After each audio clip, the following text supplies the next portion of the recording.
বলছি বিয়েটা ছেলে খেলা নয় যে সকালে ইচ্ছে হলে খেললাম, বিকেলে সবকিছুকে ঘর নোংরা করার জিনিস মনে করে ফেলে দিলাম।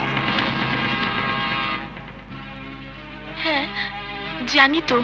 না, তুই জানিস না। জানলে তুই এত বড় একটা ভুল করতে পারতিস না।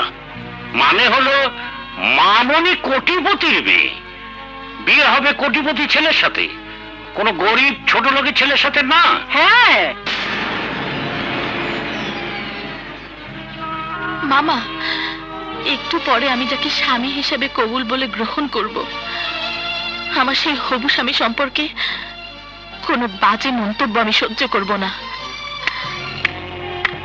খুব ভালো কথা, স্বামীর প্রতি স্ত্রীর এই সম্মানবোধ থাকা উচিত। কিন্তু তুই যাকে কবুল বলে স্বামী হিসাবে গ্রহণ করার জন্য এত দামি শাড়ি পরেছিস, লক্ষ লক্ষ টাকার গহনা পরে বউ সেজেছিস, তোর সে বিয়ের দিনমুহূর্তটা কত লেখা হয়েছে জানতে পারি?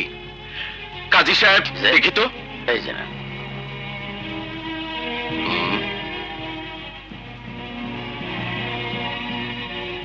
ও 100 কোটি টাকা রাজকন্যার বিয়ের দিনমোহর মাত্র 10,001 টাকা।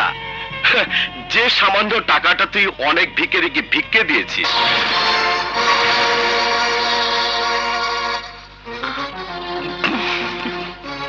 আরে তোর মতো মেয়েকে 1 কোটি টাকা দেনমোহর দিয়ে বউ করে নিয়ে যাবার জন্য কম করে হলো 100 ছেলে অপেক্ষা করছে এই বিয়ের মজলিসে।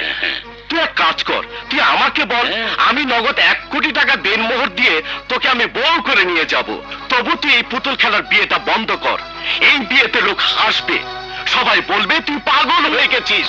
কারণ যে তোর কোম্পানির চাকর হওয়ার যোগ্যতা রাখে না, সে কখনো তোর স্বামী হতে পারে না। ব্যাস ব্যাস, অনেক হয়েছে। আমি স্বীকার করছি আমি গরিব, কিন্তু আমি লোভী নই। আর রাজকন্যাকে বিয়ে করে নিজের ভাগ্য পরিবর্তন করার কোনো লোভও আমি করিনি। আমাকে বিয়ে করার প্রস্তাব আপনাদের রাজকন্যা নিজেই দিয়েছেন। দেনমোহরের এই 10,001 টাকা আমার কাছে অনেক টাকা।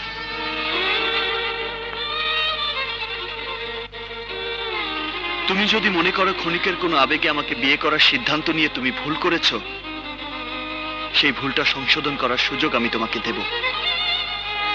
আমি স্বেচ্ছা এখান থেকে চলে যাব। আমি মন থেকে বলছি, আসলে তোমার মতো রাজকন্যার পাশে কোটিপতির ছেলেকেই মানায়, আমাকে নয়।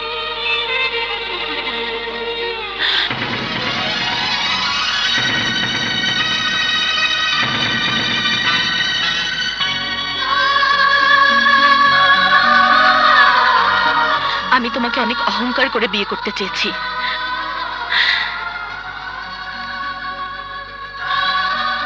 আর সেই অহংকারটাকে তুমি ভুল প্রমাণ করে চলে যেতে চাও।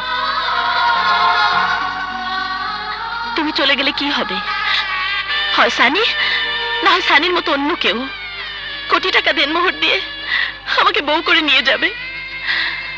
তুমি কি ওই কোটি টাকার কাছে আমার অহংকারের এই তোমাকে বিক্রি করে পালিয়ে যেতে চাও? আমি তো মনে করেছিলাম তুমি পালিয়ে যেতে চাইবে না, তুমি বরং 10,001 টাকা দেনমোহরের টাকার অঙ্কটা 1 কোটি টাকায় লিখতে বলবে। আমি তো মনে করেছিলাম তুমি প্রমাণ করে দেবে তুমিও পুরুষ। তুমি ওদের চেয়ে কম কিসের? তাই বিয়ে করতে এসে বউ রেখে নয়, বউ করেই আমাকে নিয়ে যাবে। কোটি টাকা একজন পুরুষের জন্য কত টাকা? খুব বেশি টাকা নয়। আমি যদি 100 কোটি টাকার মেয়ে হয়ে তোমার জন্য বউ সাজতে পারি, তাহলে তুমিও সেই বউকে ঘরে নিয়ে যাবার জন্য কোটি টাকা দেনমোহর দিতে পারবে, এ আমার বিশ্বাস। ইকবাল, বলো বলো ইকবাল, ওদের সামনে আমাকে ছোট করবে না? আমি ওদের সামনে তোমার হার মানা দেখতে চাই না। ইকবাল, তুই ভয় পাচ্ছিস কেন? তুই চৈতিকে বলে দে তোদের বিয়ের দেনমোহর 1 কোটি হবে। তুই তুই আমাকে কথা দে, চৈতির এত বড় বিশ্বাসটা তুই মিথ্যে করে দিবি না। আমি জানি তুই যদি আমাকে একবার কথা দিস, তাহলে সেই কথাটা সত্যি করার জন্য শুধু কোটি টাকা না, সমস্ত পৃথিবীটা জয় করে তুই মায়ের জন্য এনে দিতে পারিস। দে, কথা দে ইকবাল, কথা দে।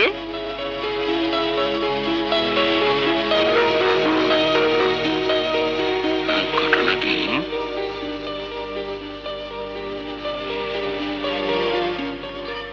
কথা দিলাম মা, চৈতি আর আমার বিয়ের দেনমোহর 1 কোটি টাকা। আমি গরিব মায়ের ছেলে হলেও চৈতি হবে আমার কোটি টাকার বউ।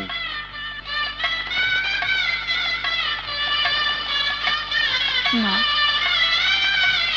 তুমি সত্যি করে বলো না, আমার বাড়িতে বাসর করছি বলে তুমি রাগ করছো না তো? বিশ্বাস করো মা।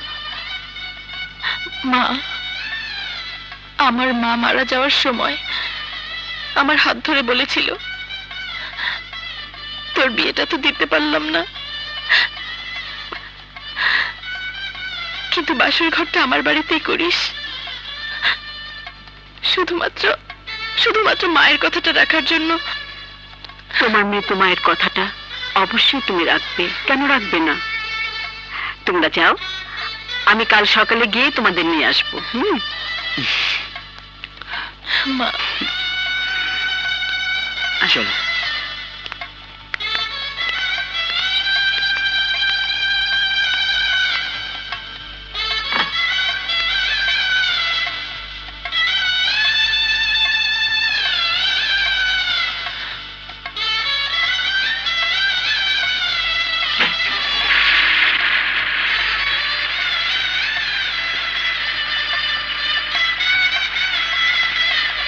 তুমি ঠিকই বলেছ মা।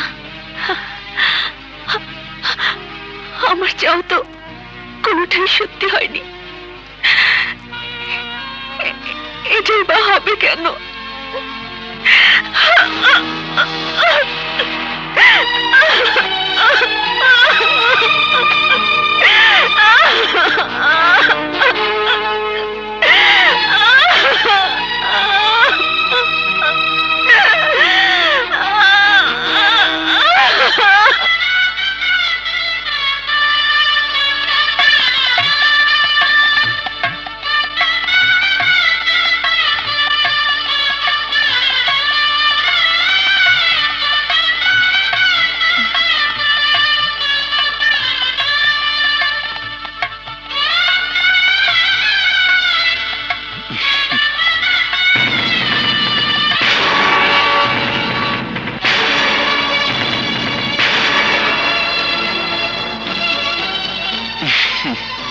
বাবা, তোমার কুকুরটা দেখছি বাসর ঘরের খাটের উপর শুয়ে আছে।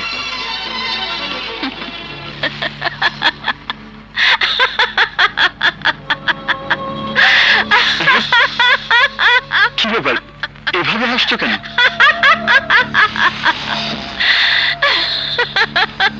কি হয়েছে, হাসছো কেন? তুমি কি মনে করেছো? হ্যাঁ, কি মনে করেছো?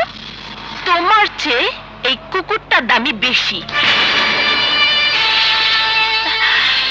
তুমি আমার কথাটা বুঝতে পারছো না, এই তো?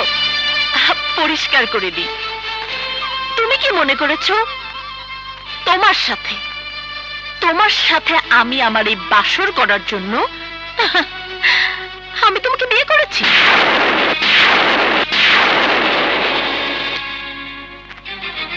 না না, তোমাকে বিয়ে করেছি আমি আমার অপমানের প্রতিশোধ নেওয়ার জন্য।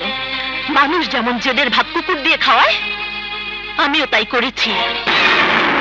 শোনো, ফুল দিয়ে সাজানো এই বাসর ঘরে ওই লাখ টাকার কুকুরটারই জায়গা হবে, কিন্তু তোমার মতো ছোট লোকের জায়গা হবে না। এই, তুই জন্মের পর এত বেশি দামি খাটে কখনো ঘুমিয়েছিস? এই যে বিছানা চাদরটা দেখছিস, এটাও তোর থেকে অনেক অনেক অনেক বেশি দামি। এই ঘরের প্রতিটা জিনিস তোর চেয়ে অনেক অনেক অনেক বেশি দামি। বাসর ঘরটা তো দেখা হয়েছে, চল এবার ড্রয়িং রুমে চল।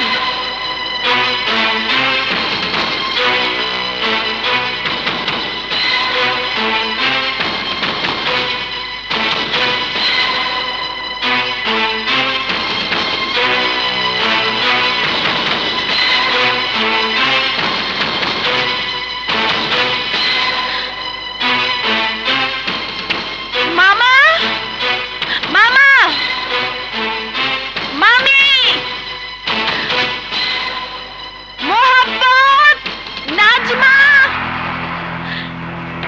চাচা।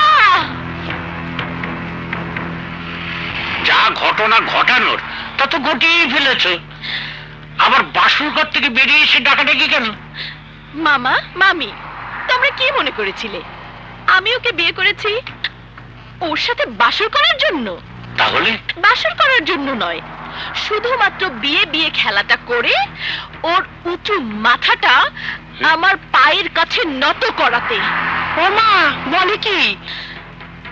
আমার 14 পুরুষ, আমার 14 পুরুষ মানুষকে শুধু ভিক্ষে দিয়েছে, কিন্তু ওই ছোট লোকের বাচ্চাটা আমাকে রাস্তায় দাঁড় করিয়ে হাতে ভিক্ষে থালা ধরিয়ে দিয়ে আমাকে দিয়ে ভিক্ষে করিয়েছে। চৌধুরী বাড়ির একমাত্র মেয়ে চৈতি চৌধুরীকে ভিক্ষে করতে বাধ্য করেছে। এই অপমান চৈতি চৌধুরী মেনে নিতে পারে না, কখনো না। আরে আমরা তো তাই মনে করছিলাম, পরে তোর ভাবসাব দেখে সব গোলমাল হয়ে গেল। এখন বল, প্রতিশোধ দেবার জন্য বিয়ের কি দরকার ছিল? শক্তি দিয়ে ওকে কিছু করা যাবে না জেনেই বুদ্ধির খেলা খেলেছি।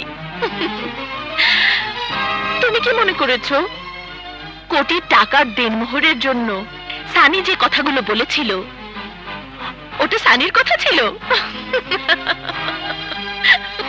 না মামা, না, সেটা ছিল আমার শেখানো কথা। আমি সানিকে বউ সাজার আগ মুহূর্তে সব শিখিয়েছিলাম, সব।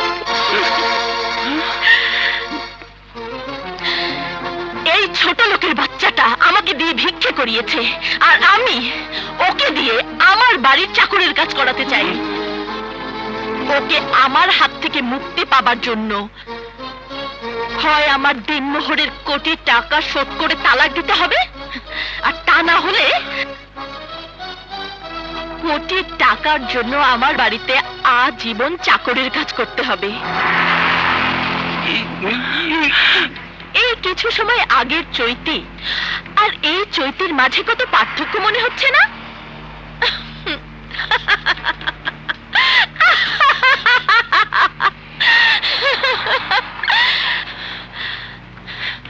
একদম বোকা বনে গেছিস তাই না?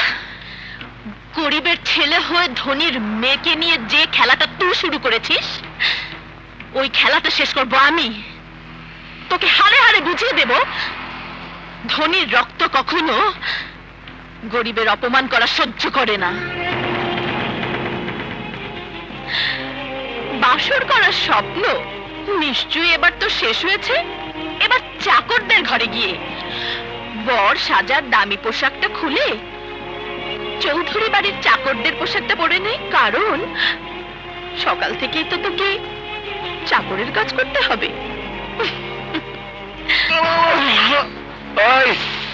কি হয়েছে? হ্যাঁ, সকাল সকাল এত চেঁচামেচি কিসের? মামা, দেখেছো দেখেছো, ভাবখানা যেন নবাব জাদা এসেছে। মামা, নবাব জাদাকে বলো চাকরির কাজ শুরু করতে। তোর বাড়িতে কে চাকরের কাজ করে আর কে বসে বসে খায় তা আমি জানি না, তবে আমার বাড়ির নিয়ম অনুযায়ী আমার বিবাহিতা স্ত্রী হিসেবে আজ থেকে তোকে আমার বাড়িতে গিয়েই থাকতে হবে।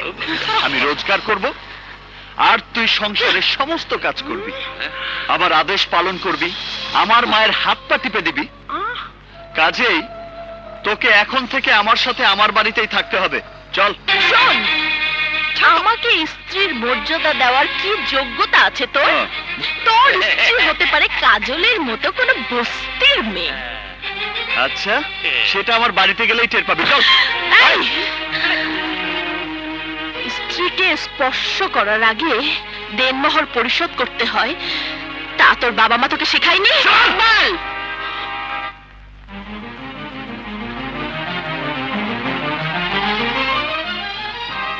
ইকবাল, কি ব্যাপার, কি হয়েছে? মা, তোমার ছেলের বউ হওয়ার জন্য ও আমাকে বিয়ে করেনি, বিয়ে করেছে প্রতিশোধ নেবার জন্য। ও আমাকে ওর বাড়ির চাকর বানিয়ে রাখতে চায়, ও দেনমোহরের টাকা চায়। এ কথা কি সত্যি চৈতি? হ্যাঁ, হ্যাঁ সত্যি। আমি যা বলেছি সেটা করিয়েই ছাড়বো। তোমার ছেলে হয় আমার দেনমোহরের 1 কোটি টাকা পরিশোধ করবে, নয়তো আমার বাড়ির চাকর হয়ে থাকবে। ইকবালও তোমার চেয়ে কম জেদি নয়। যারা ওকে চেনে জানে, তারা ওকে বলে জেদি বাবার জেদি সন্তান। তুমি যতই চেষ্টা করো না কেন, ও তোমার কাছে মাথা নত করবে না। কারণ আমি ওকে অনেক কষ্টে বড় করেছি সত্য, কিন্তু অন্যায়ের কাছে মাথা নত করার শিক্ষা দিইনি। কিন্তু আমি তোমার ছেলের মাথা নত করিয়েই ছাড়বো। আমি আমার দেনমোহরের মাত্র 1 কোটি টাকা চাই। অবশ্যই তুমি পাবে, কারণ এটা তোমার ন্যায্য পাওনা। তবে এর জন্য তোমাকে অপেক্ষা করতে হবে, সময় দিতে হবে।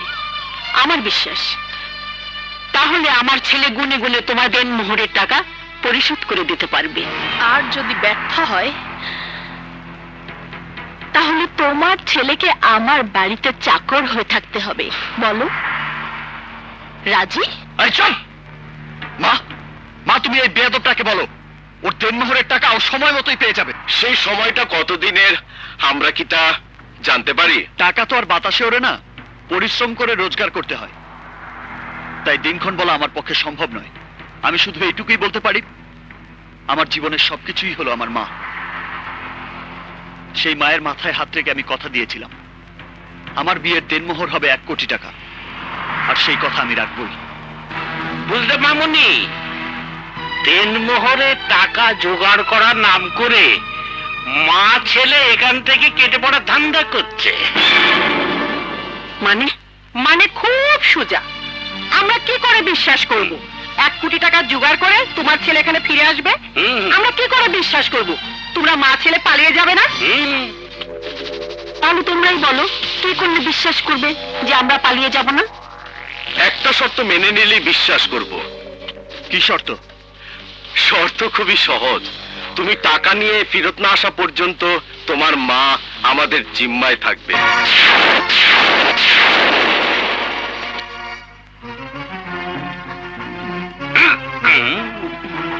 কি রাজি?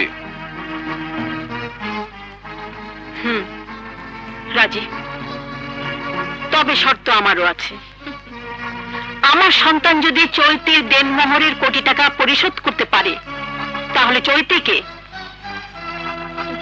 আমার সন্তানের পা জড়িয়ে ধরে ক্ষমা চাইতে হবে এবং বলতে হবে আমার সন্তানই ওর যোগ্য স্বামী। জিজ্ঞেস করো চৈতিকে এই শর্তটা মেনে নেবার সাহস ওর আছে কিনা। মেনে নে চৌতি, কারণ টাকা বাতাসে ওড়ে না। টাকা ছাড়া ওকে তোর বাড়িতে চাকরের কাজ করার জন্য আসতেই হবে। চৈতি মেনে নেই। মেনে নে চৈতি, মেনে নে। মেনে নে চৌতি, আরে টাকা তো বাতাসে ওড়ে না, এ কথা তো ইকবালই বলেছে। ঠিক আছে, মেনে নিলাম। আমরাও মেনে নিলাম। না মা, তুমি তোমার কথা ফিরিয়ে নাও মা। তুমি কেন আমার জন্য জিম্মি থাকবে? আমি সন্তান হয়ে এত বড় শাস্তি, এত বড় কষ্ট তোমাকে দিতে পারবো না মা।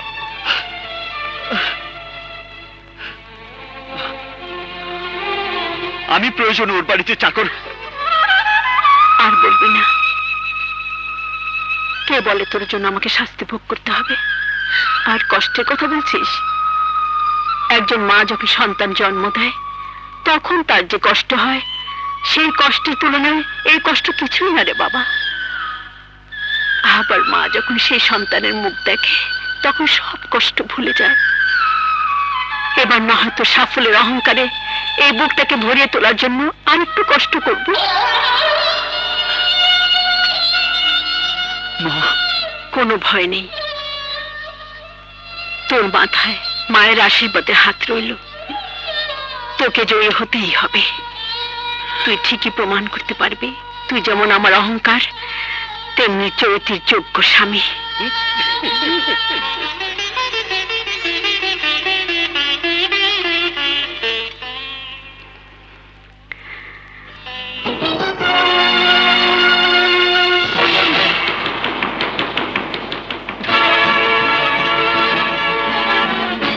আমি জানি তুই এই বাড়িতে বীরের মতোই ফিরে আসবি। কি বলছিস তুই? এটা কি করে সম্ভব? বিশ্বাস করতে পারছিস না তো? মারও বিশ্বাস করতে কষ্ট হয়েছে। তবে আজ থেকে শুরু হবে আমার মায়ের অহংকার জয় করার জন্য নতুন করে এক যুদ্ধ। কি আছে তোর? আমার মায়ের দোয়া, সারা পৃথিবীর সমস্ত মায়ের দোয়া। তুই দেখিস কাজল, আমি ওই ধনীর অহংকারী মেয়েকে শুধু দিনমোহরের কোটি টাকায় ফিরিয়ে দেব না, ওর সমস্ত অহংকার মিথ্যে করে দিয়ে ওকে ওর প্রাচুর্যের সিঁড়ি থেকে টেনে এসছে আমার মায়ের পায়ের নিচে এনে ফেলবো। ও একটু আশ্রয়ের জন্য আমার মায়ের পা জড়িয়ে ধরে কাঁদবে, আর আমি সেদিন প্রাণ খুলে হাসবো।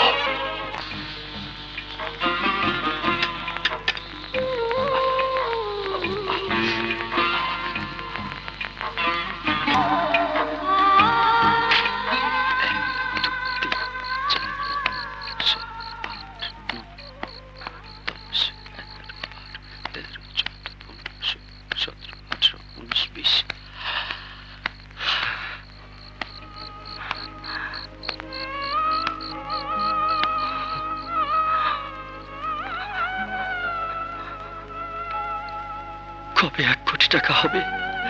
কবে আমি আমার মাকে মুক্ত করে আনবো? বাইরে হ, বাইরে হ বলে আমার বাড়ি থেকে। এত রাতে আমি কোথায় যাব বৌমা? জাহান্নামে যাবি। তোর ছেলে টাকা জোগাড় করার নাম করে ভেঙে গেছে। আমি তোকে বসিয়ে বসিয়ে খাওয়াতে পারবো না। যা ভাগ।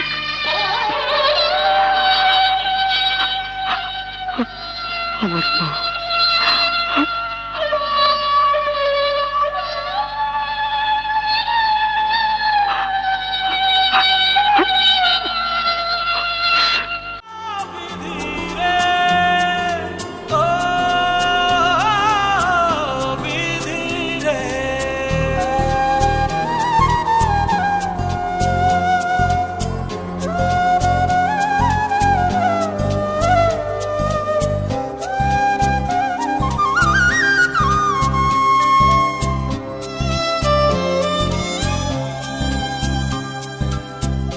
এমনি কপাল হয় না যেন কারো, দুঃখ চাই না দুঃখ তবু নেমে আসে আরো। কি করে ফুলেরই মাসুল দেব, কেউ কি বলতে পারো? কেউ কি বলতে পারো?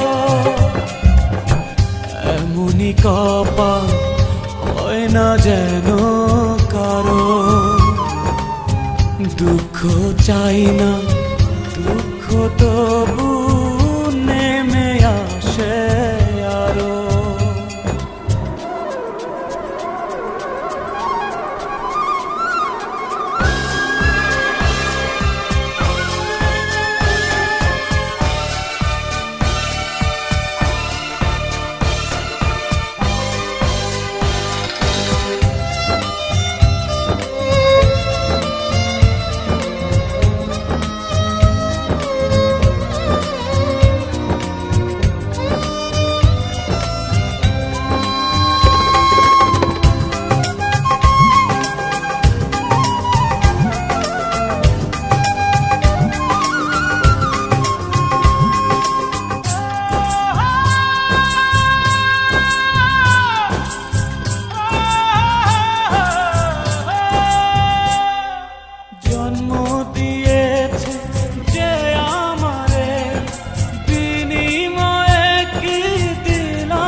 সুখেরই জীবন করেছি যারে আমার আপন, পাইনি মনটা তারও কি করে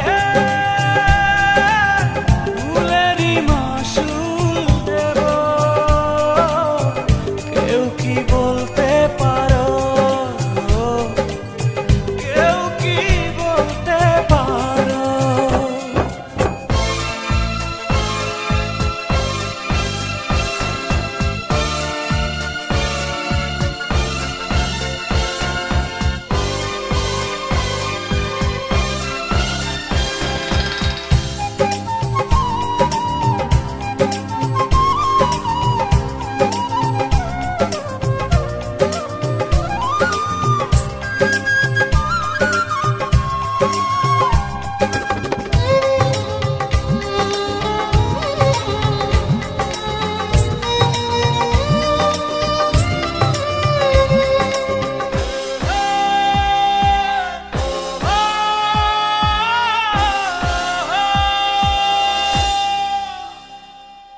স্বপ্ন ভেঙেছে কাঁচের মতো, করে দেখাবো মনের ক্ষত।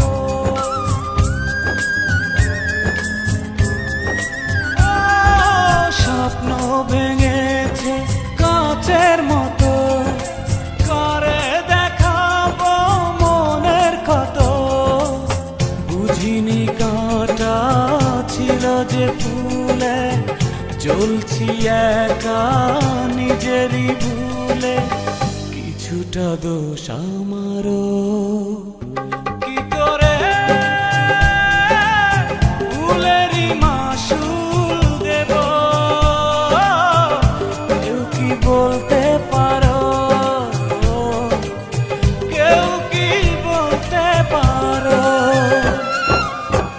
এমনই কপাল হয় না যেন কারো, দুঃখ চাই না দুঃখ তবু নেমে আসে আরো কি করে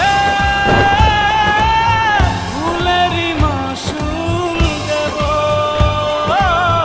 কেউ কি বলতে পারো, কেউ কি বলতে পারো।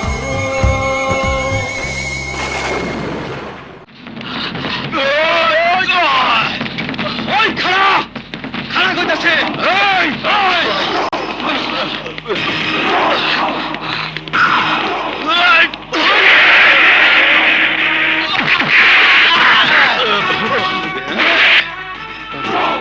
তুই জানিস না ওকে মারার জন্য 10 লাখ টাকার কন্ট্রাক্ট নিয়েছি আমরা।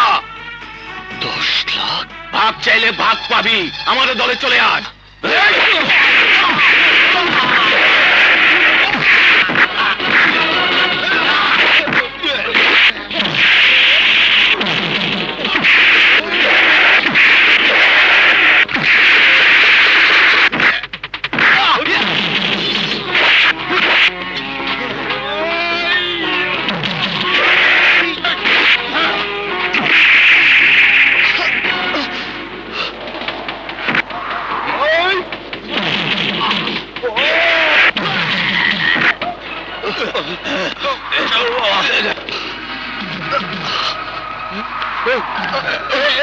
আমি না হয় আমার জীবন বাঁচানোর জন্য তোমাকে 20 লাখ টাকা দিতে চেয়েছিলাম, কিন্তু তুমি কেন এত কঠিন একটা বাজি ধরলে? তুমি তো মারাও যেতে পারতে। তোমার টাকার এতই প্রয়োজন? আমার এত বেশি টাকার প্রয়োজন যে টাকার জন্য আমার জীবন নিয়ে একবার নয় দুবার নয় বারবার জুয়া খেলতে রাজি। কিন্তু কেন? এই কেনের উত্তর আমি আপনাকে দিতে পারবো না। এটা এটা আমার লজ্জা। পুরুষ মানুষের কাছে কোনো লজ্জা নেই, লজ্জা হলো নারীর ভূষণ। বলো তুমি। আপনি কি বিশ্বাস করতে পারবেন আমার বিবাহিত স্ত্রীর দেনমোহরের 1 কোটি টাকা শোধ করার জন্য আমার সেই স্ত্রীর কাছে জিম্মি রাখতে হয়েছে আমার মাকে? কি বিশ্বাস? আপনার বিশ্বাস করতে কষ্ট হলেও এটাই সত্যি। টাকা ছাড়া আমার মাকে জিম্মি দশা থেকে মুক্ত করতে চাইলে আমাকে স্বামীর দাবি ত্যাগ করে আমাকে আমার স্ত্রীর বাড়িতে সারা জীবন চাকর হয়ে থাকতে হবে। কিন্তু আমার মায়ের বিশ্বাস তার সন্তান কখনো হার মানবে না। তাই টাকার জন্য আমি জীবন মরণের কঠিন বাজি ধরতে সব সময় প্রস্তুত। তুমি পারবে ইকবাল, তোমার এই ইচ্ছাটা তুমি ঠিকই পূরণ করতে পারবে। আর এজন্যে আমি তোমাকে সব ধরনের সহযোগিতা করব। তুমি দেনমোহরে কোটি টাকার জন্য তোমার যে মাকে জিম্মি রেখেছ, সেই মায়ের কাছেই তোমার স্ত্রীর উঁচু মাথাটা নত করার জন্যে, তোমার ব্যবসা শুরু করার জন্যে যত টাকা লাগে, যত ব্যাংক গ্যারান্টি লাগে আমি দেবো তোমার। আমার জন্য আপনি এত কিছু করবেন? ইয়েস, করব। আর এই জন্যে করব, আমি যে আজ এখানে দাঁড়িয়ে কথা বলছি সেটা তোমার জন্যে। তাছাড়া আমিও তোমার মতো একদিন গরিব ছিলাম, তাই গরিবের কষ্ট আমি বুঝি। তুমি তৈরি হয়ে নাও ইকবাল। মনে করো আজ এই মুহূর্ত থেকে তোমার জীবনের যুদ্ধ শুরু।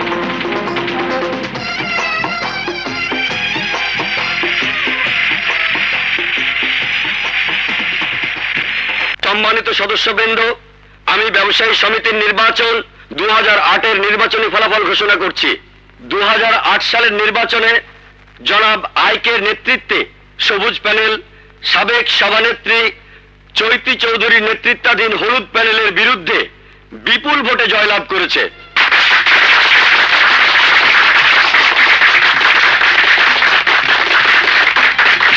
আমি সবুজ প্যানেলের এই বিজয়কে স্বাগত জানানোর জন্য হলুদ প্যানেলের পক্ষ থেকে সাবেক সভানেত্রী চৈতি চৌধুরীকে মঞ্চে আসার জন্য অনুরোধ করছি।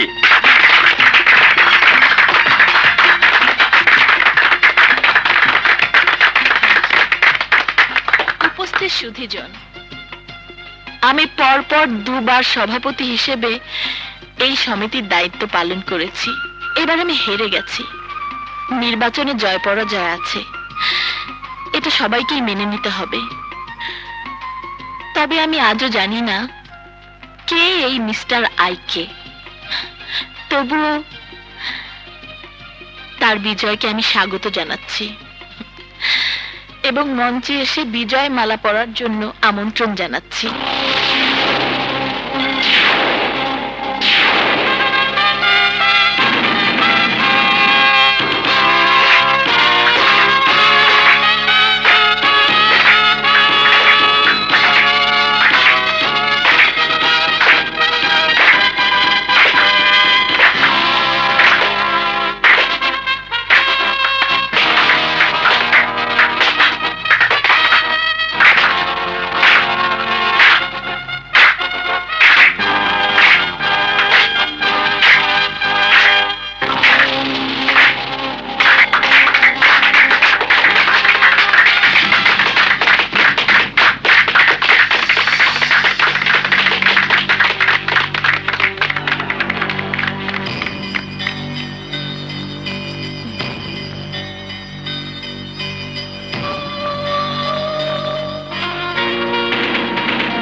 চৈতি চৌধুরী।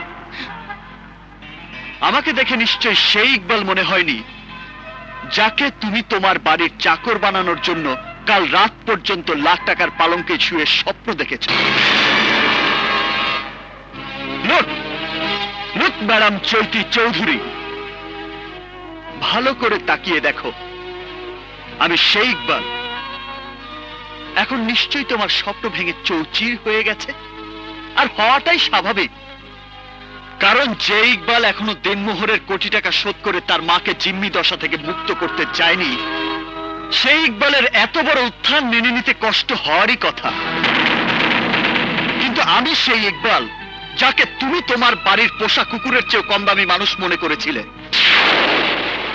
আমি সেই ইকবাল যাকে তুমি ফুলের বাসরে স্বামী হওয়ার অযোগ্য ঘোষণা করেছি। ভাবতে পারো তাহলে এখনো কেন আমার মা তোমার বাড়িতে, কেন মাকে মুক্ত করে আনতে চাইনি?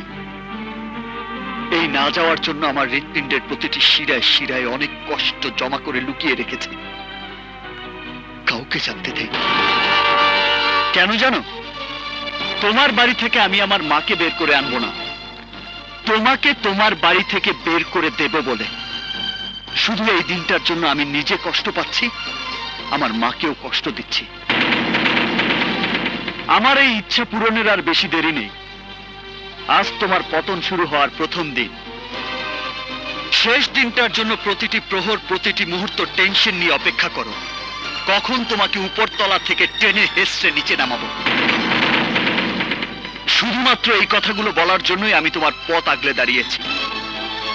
গুড বাই ম্যাডাম চৈতি, গুড বাই।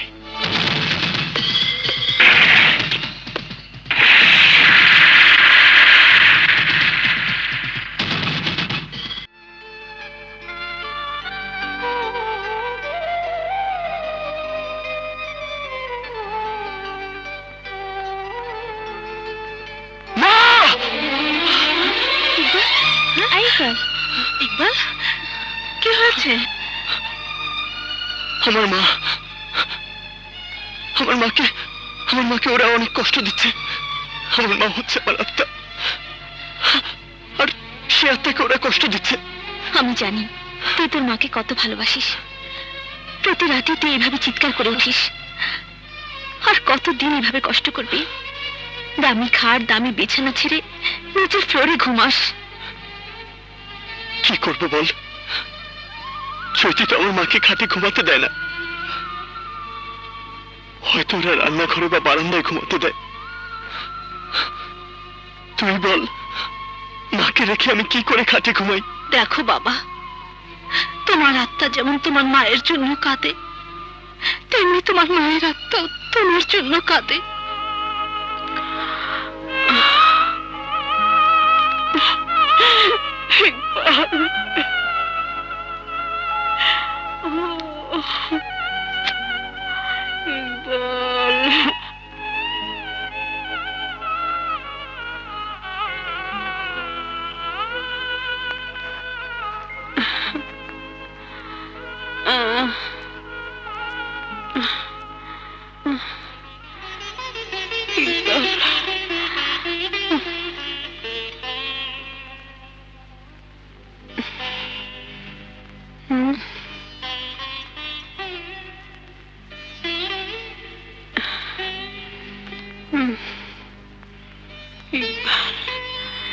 ইকবাল,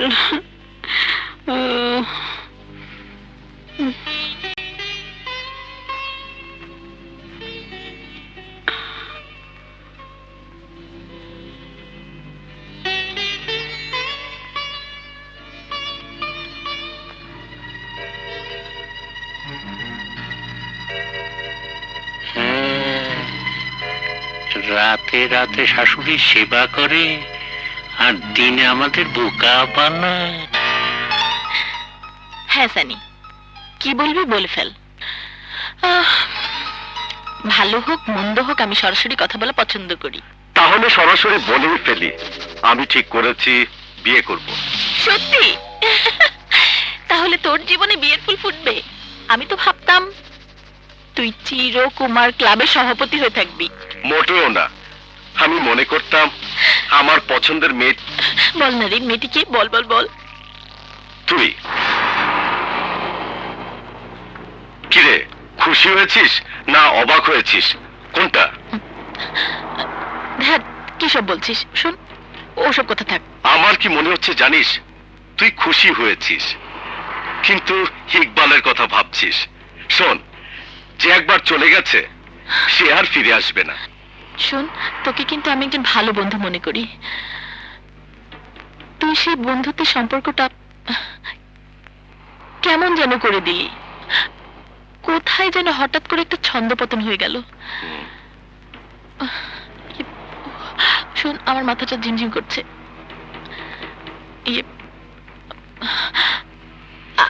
আমি এখন চলি।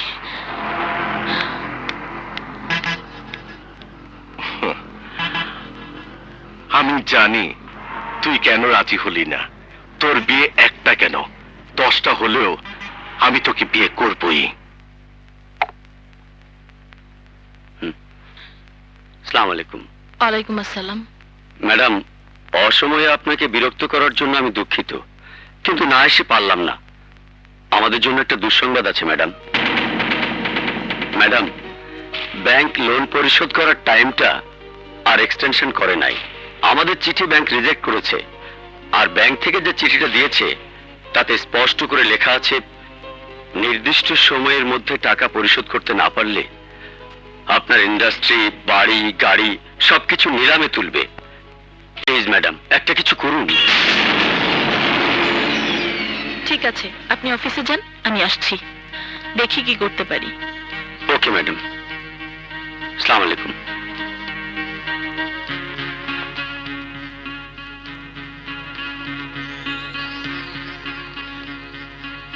আরে মামুনি, এতে ঘাবড়ানোর কি আছে?